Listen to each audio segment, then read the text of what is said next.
everyone, I hope you're all well.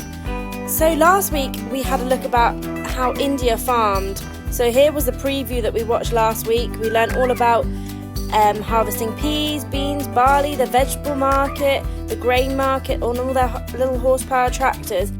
So don't forget to link back, have a look at what happened in India and enjoy this video.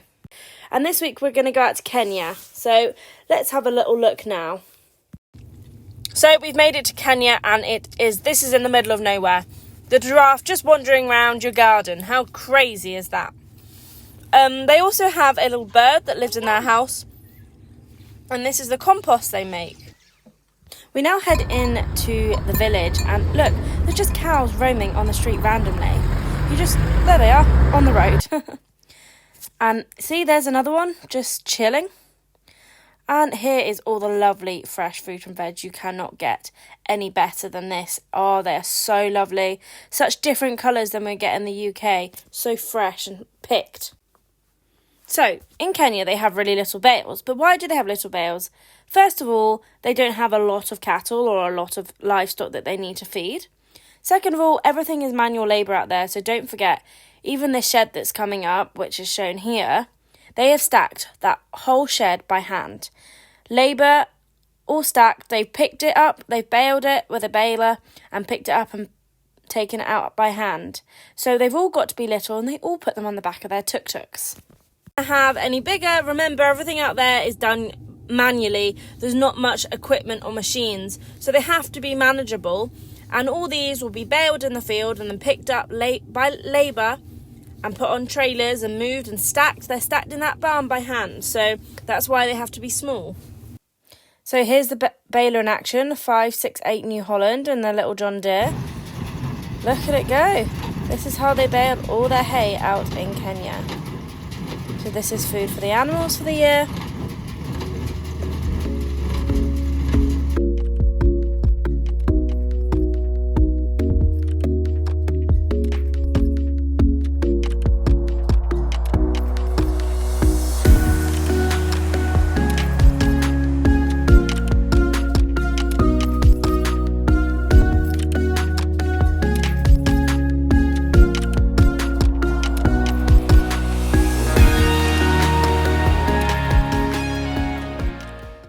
It's incredible how they bale out there. It's totally different to what we do out here.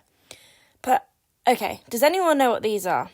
These are massive ant hills. And they actually have to sometimes knock them down because they get in the way and they can't produce the food. And look at these. They just build these anywhere in the field, wherever they fancy. So they're big ant holes. Next, how incredible is this? This is a combine header. And it's made out of barrels. They collect grass seed from it, but they've made this all by hand. Out in Kenya, I have learned that they are so resourceful. Just look at this. They've made it all out of barrels. We're going to look at the combine that it goes on the front in a second. So here's the actual combine header, and here's the combine. But they use them barrels as an alternative. How amazing. Look at the Ford TW25. Oh my gosh, I think everyone would like that. And the caterpillar crawler, they're very rare. Now, I had a go at milking the cow. I wasn't very good compared to the normal herds person. But here we go, let's have a look at me milking the cow.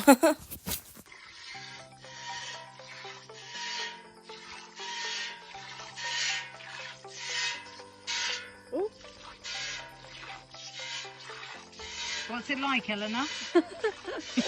It's strange not putting a cluster on. I'm sure. Milking the Kenyan way. Clever.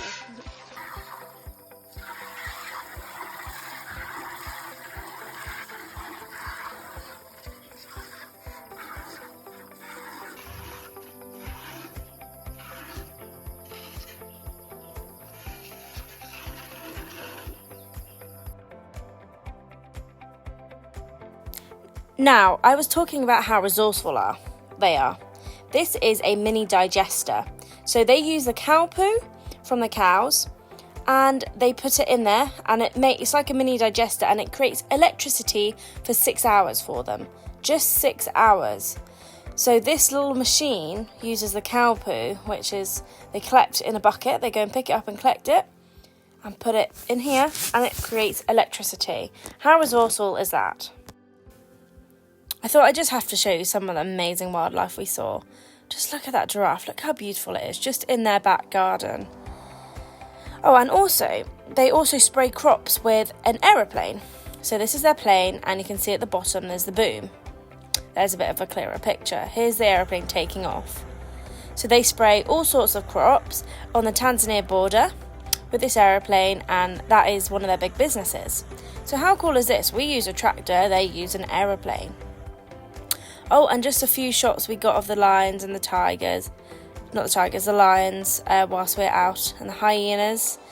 I think we've also got some zebras coming up and some elephants. So I thought we could just have a little look.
Right, so now we've seen what's happening in Kenya. Let's see what's happening quickly this week on the farm.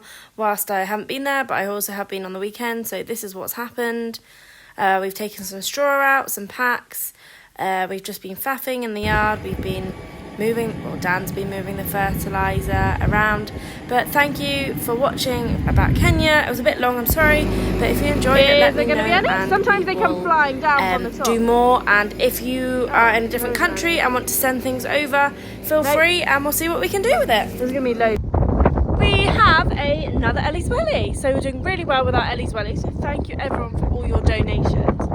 So we've got another one for IAGRM. So this one is on the 24th of April. Same location again at Mapledurham. And I thought I'd do it with my sheep Lily because it is Henry Blain, and he is the head of Livestock at Sainsburys, and he also used to be at Tesco's as well. So we've got this one, and here's little, oh, can't see her, there she is. Hi Lily.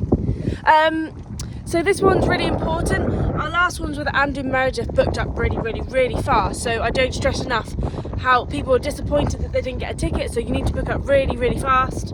Book up as soon as you want to go. And also with the whole thing at the moment in the Farmers Weekly, the recent article they published, might be good to see what Henry has to say about it all. So if you're interested in livestock, welcome to bring a friend over, a partner, anyone. In Mapledurham, all the links are below. It's £25. You also get a dinner, a nice chat, some dinner. What more could you want? You right, Lily? Good. Yeah, so this is my next Ellies Welly. And don't forget, more people we can get to go. They're also advertising for the Thames Valley Air Ambulance, which is good for us as well. So IAGRM, April the 24th, Henry Blain. Don't forget to book because people were disappointed last time. Thank you. So I'm just going to go hook onto a trailer. Dan's going to hook on the JCB, but I'll go and collect it when it's full, but he can tow it empty. So I'm just going to go and find one. I'm not sure, I want to take the biggest one. I'm not sure which one it is. I think it's the one next to him. It's got the extension on too. So 45 foot articulated plus an extension. Oh, bugger. Okay, back. Back. Back. That way a bit. straight. Come on. Down. Yeah, back. Keep coming. A little bit more. Stop. Up. Yeah.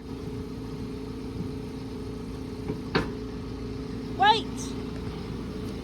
Yeah. Thanks, Dan. He's doing my pipes for me, so I don't have to get out and do them. I need to get out anyway and help him hook up on the JCB because it's quite hard to see here. It's limited vision.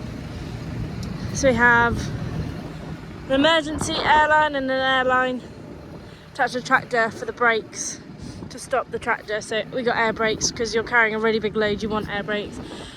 The tractors also do have hydraulic brakes, but if you have air brakes, they're better to use. Are you ready? Yeah. Because, oh, this tractor's disgusting, but because I've got my airlines in, I have to wait till these bars here go green, which means the tractor's ready to go where the air is pumped up enough. So I've put my revs up a little bit. This just speeds the whole process up. I'll show you when they go green, but there's no point sitting and watching it so it does go green because you need to get nearly to the top.